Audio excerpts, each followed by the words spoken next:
Hi Akash, hi sir. ఎలా ఉన్నారు? నేను బాగున్నాను, మీరు ఎలా ఉన్నారు? సో నేను బాగున్నా, థ్యాంక్ సో మచ్. మీరు సినిమా ఇండస్ట్రీకి ఎప్పుడు రావాలి? సో యాక్చువల్లీ నేను ఇది లాక్డౌన్ ఎండ్ అయింది కదా, అప్పుడు సినిమాలన్నీ దే స్టార్టెడ్ ఇమీడియట్లీ.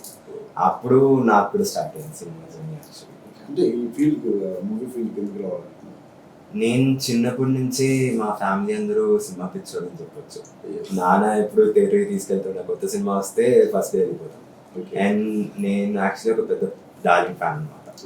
సో సినిమాలు చూసి చూసి పెరిగాను. అండ్ అట్లనే సినిమాలో ఒక హీరో అవ్వాలని చెప్పి ఆశ వచ్చేసింది. ఈ కల్కి మూవీ కంటే బిఫోర్ ఎన్ని సినిమాలు యాక్ట్ చేశారు? ఒక 10-15 సినిమాలు చేశాను. అందులో అంటే మీకు బాగా బెస్ట్గా యాక్టర్గా వచ్చిన మూవీ? ఒక 2 మూవీస్ అని చెప్పొచ్చు. ఒక్క మూవీ ఇంకా పోస్ట్ ప్రొడక్షన్లో ఉందన్నమాట. ఇది గౌతమ్ తిన్నని గారి మ్యాజిక్. ఓకే, అది వచ్చే ఒక Anirudh music. And apart from that ఒక కోడే మర్డర్ మిస్టరీ అని చెప్పి it's Z5 original series. Okay, దాంట్లో నేను మెయిన్ లీడ్ చేశాను and it's close to my heart. Okay. ఆ మూవీలో మీకు నచ్చిన ఒక 2 డైలాగ్స్ మా ఆడియన్స్? దాంట్లో యాక్చువల్లీ కమల్ హాసన్ గారికి రెఫరెన్స్ గా 2 డైలాగ్స్ ఇచ్చాను అనమాట. కమల్ హాసన్ గారు కూడా? కమల్ హాసన్ గారికి రెఫరెన్స్ లాగా. ఓహో. సో తమిళ్లో ఉంది, పర్లేదు. No problem. ఇంకా கிட்ட வந்து நீங்கெல்லாம் ஓட முடியாது, வெளியவும் முடியாது. இந்த மாதிரி நேரங்கள் வீரங்க அடிக்கடி சொல்ற வார்த்தை என்னன்னு தெரியுமா? நான் అమ్మ கிட்ட சொல்லிடுறேன். Thank you. మా కోసం ఇదే డైలాగ్ తెలుగు ప్రేక్షకుల కోసం సార్ తెలుగు ఇలాంటి సమయాల్లో వీరులు చెప్పే మాట ఏంటో తెలుసా? నేను అమ్మకి చెప్పేస్తా. Okay, thank you so much. Thank you. So next మీకు వచ్చిన ఆఫర్ ఏంటంటే కల్కి కంటే ముందు చేసిన సినిమా, ఆ తర్వాత వచ్చింది కల్కి. ఆ సినిమా కల్కి ముందు యాక్చువల్లీ నేను ఒక 2 సినిమాలు చేశాను అనమాట. ఓకే. సో యాక్చువల్లీ నేను ఇప్పుడు 11th లో ఉన్నాను కదా, ఇప్పుడు 11th. ఇంతకు ముందు షూటింగ్ లో ఉన్నప్పుడు 10th లో ఉండే. అంటే ఎడ్యుకేషన్ కంటిన్యూ? అవును, ఎడ్యుకేషన్. నాకు బోర్డ్ ఎగ్జామ్ మధ్యలోనే షూట్స్ ఉండే అనమాట. ఓకే. సో 10th లో ఉన్నా కాబట్టి ఎక్కువ సినిమాలు యాక్సెప్ట్ చేసుకోలేదు, ఒక 2-3 సినిమాసే చేస్తుంది. దాంట్లో వచ్చి ఇప్పుడు పవన్ కళ్యాణ్ గారు రోజీలో చేస్తున్నా అండ్ ఇది మ్యాజిక్. ఓకే. సో కల్కి అంటే ఒక 600 CRతో బడ్జెట్ చేసిన మూవీ. ఏమనిపిస్తుంది అంటే ఒక్కసారిగా మీరు అంత పెద్ద బడ్జెట్ మూవీలో యాక్ట్ చేయడం? నిజం చెప్పాలంటే చాలా నర్వస్గా ఉండే సెట్స్లో వెళ్తున్నప్పుడు. ఆ atmosphere it was very scary. కానీ ద సేమ్ అట్మాస్ఫియర్ అక్కడ ఉన్న జనాలు, the way they treated me and costume వేసుకున్నాక, మేకప్ వేసుకున్నాక నాకు చాలా కాన్ఫిడెన్స్ వచ్చింది యాక్చువల్లీ.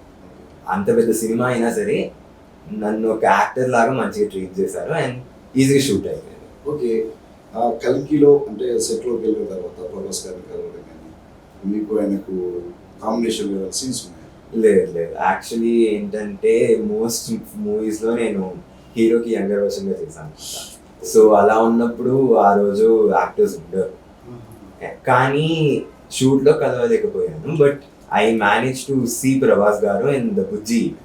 అక్కడ నేను వెళ్ళి దగ్గర నుంచి ప్రభాస్ గారిని చూసాను. సో మంచి ఫ్యాన్ బాయ్ మూమెంట్. మొత్తానికి మీ హీరో గారిని కలిసిన ఫీల్? అంతే. సో ఓకే, ఇప్పుడు మన ప్రభాస్ ఫ్యాన్స్కి 600 CRతో వచ్చిన ఈ సినిమా అంటే బాహుబలి, ఛత్రపతి, సూపర్ డూపర్ ఎన్నో సినిమాస్ ఉన్నాయి. ఈ సినిమాలు అందరూ టార్గెట్ చేయగలుగుతాయి? నాకు తెలిసి కల్కి రికార్డ్స్ బ్రేక్ చేస్తుంది, ఇంకా రికార్డ్స్ క్రియేట్ చేస్తుంది.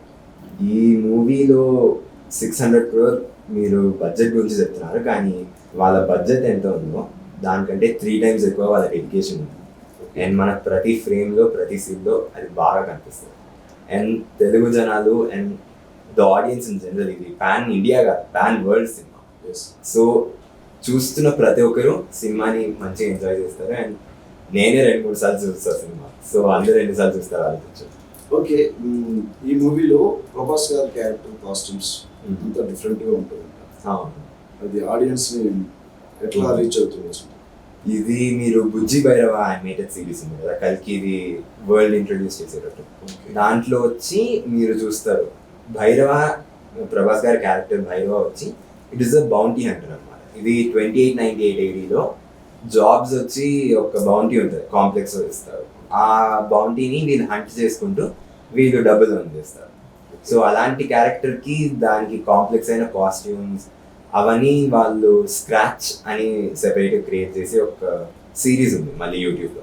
స్క్రాచ్ సిరీస్లో they have showed us how ప్రతి వెహికల్, ప్రతి కాస్ట్యూమ్, ప్రతి వెపన్ వాళ్ళు they have made show that each and everything is unique.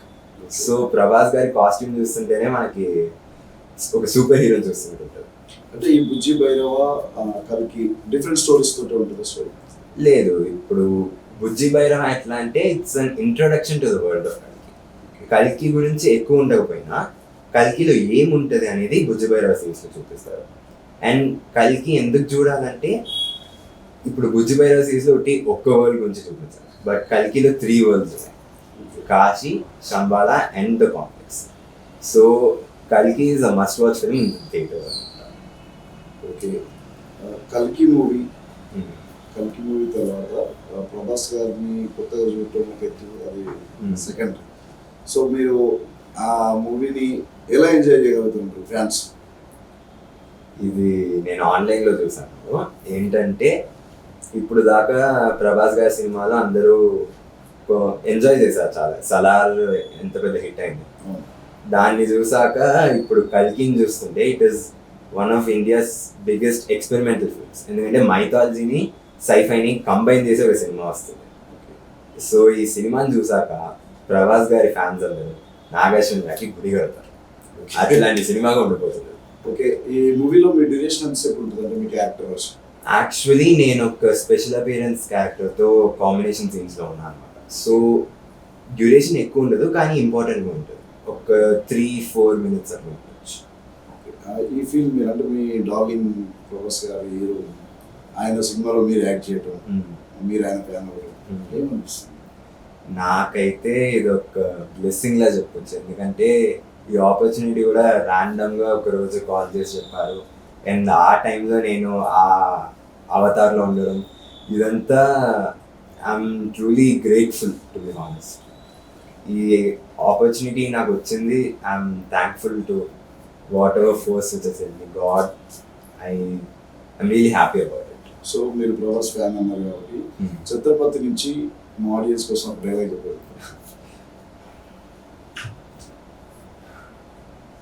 ఇది పోటే నా వాళ్ళు బతుకుతుంది, ఇదే నేల మీద ఎలుగెత్తరపడి గంజి కోసం ఇచ్చాను, గుడ్డ కోసం ఇచ్చాను, కడుపు కాతే కన్నీళ్ళు ప్రింగి ఇప్పుడు ఆ కన్నీళ్ళు మన్నాయి. ఎవరైనా వస్తే మాడిపోతాయి, వాడిపోతే వీడు, వీడిపోతే నేను, లేనిపోతే నా అమ్మ ఎవడే. ఎవడైనా అధికారం కోసం చస్తా. అప్పలనాయుడు గుర్తుపెట్టుకో. హీరో కావాలనే ఆలోచన ఉంది నాకు. వచ్చి ఎట్లా అంటే I want to become a hero which people can look up to. ఇప్పుడు మనం ప్రభాస్ గారిని చూస్తే ప్రభాస్ గారిని దేవుళ్ళ చూస్తాం మనం. Kamal Haasan garu god of cinema, Amitabh Bachchan garu he is the ఉస్తాడ్ ఆఫ్ సినిమా అని కూడా చెప్తాం. Okay, I want to become someone like that. నాకు యాక్చువల్లీ యాక్టింగ్ అని కాకుండా I have a love for cinema. నాకు ఇప్పుడు డైరెక్షన్ కూడా ఇష్టం, ఫోటోగ్రఫీ, సినిమాటోగ్రఫీ, ఎడిటింగ్. నేను సినిమాలో ఏం నేర్చుకోవచ్చో అన్నీ నేర్చుకుంటా. I love cinema. కల్కి సెట్లో మిమ్మల్ని ఎలా రిసీవ్ చేస్తున్నారు? అంటే డైరెక్షన్ డిపార్ట్మెంట్ కావచ్చు, మీ తోటి ఆర్టిస్టులు కావచ్చు, వీళ్ళంతా మీతో ఎలా ఉండేవారు? అందరూ they were really friendly to be honest. ఎట్లా అంటే ఇది వెళ్ళినాక ఏడీస్ అందరూ వచ్చారు, హాయ్ ఆకాష్, వాళ్ళందరూ ఇంట్రడ్యూస్ చేసుకున్నారు. అండ్ వచ్చిన సెకండ్ ఇంత పెద్ద సినిమా, ఒక 600 crore బడ్జెట్ ఫిల్మ్ అయినా సరే everyone was really friendly. Nagarjuna garu, producers కూడా హాయ్ హలో అట్లా. And everything was comfortable. Costumes అన్నీ నాకు కరెక్ట్ ఉన్నాయా, ఆల్టరేషన్స్ అవసరమా అన్నీ చూసుకున్నారు. Cinematographers were friendly too. ఇప్పుడు ఫ్రేమ్ కరెక్ట్ సెట్ అయ్యేదాకా వాళ్ళు కూడా పేషెంట్గా ఉండే, కరెక్ట్గా చూసుకున్నారు. లైటింగ్ ఎంతసేపు అయినా సరే వాళ్ళందరూ ఒక fun sets to be honest. అందరూ మంచి ఫ్రెండ్స్ అయిపోయారు. ఒక 4 years నుంచి తీస్తున్నారు ఈ సినిమా. So the whole set understood each other and they had a unique chemistry which was wonderful to see and to work. Okay, thank you Akash. రేపు అంటే మూవీ రిలీజ్ అప్పుడు థియేటర్ల దగ్గర ప్రభాస్ ఫ్యాన్స్ అంటే చాలా సందడిగా ఉంటారు. ఆ ఫ్యాన్స్కి అంటే తోసేసుకోవటం, టికెట్ల కోసం గొడవ పడటం, ఫ్యాన్స్కి మీరేం చెప్పబోతున్నారు? ఇంతవరకు ఒక లెక్క, ఇప్పటి నుంచి ఇంకొక లెక్క. వెంకటేష్ ప్రభాస్ గారు తిరిగి వస్తున్నారు, ఫ్యాన్స్కి పక్కా feast. Thank you. Thank you.